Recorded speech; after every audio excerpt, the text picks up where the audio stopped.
ใจเหลือเกินที่บังเอิญพบเธอเป็นอื่นฉันนอนคิดตลอดคืนย้ายสามชื่นจึงมา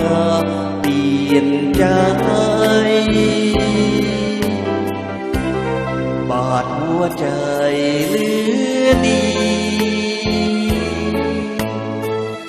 ซื่ออย่างนี้เขายังทำได้แล้วจะรักกันอย่างไรเธอมีไหมก็ควรบอกฉันที่เธอไปเหมือนกับคนอื่นย้ายสามชื่น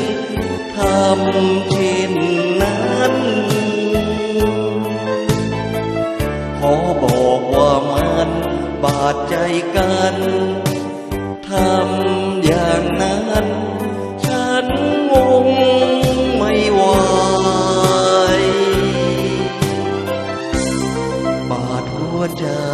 เหลือทนน่าชะงนที่เธอมาหน่ายรักเธอนั้นมากลับกลายเธอมาหน่ายไม่มีเหตุผล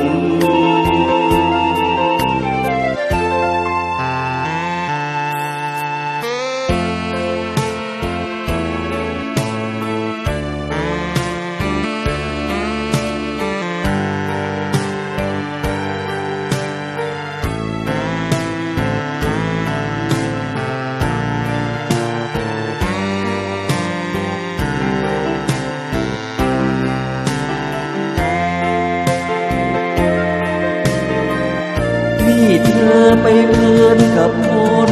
อื่นย้ายสามชื่นทำ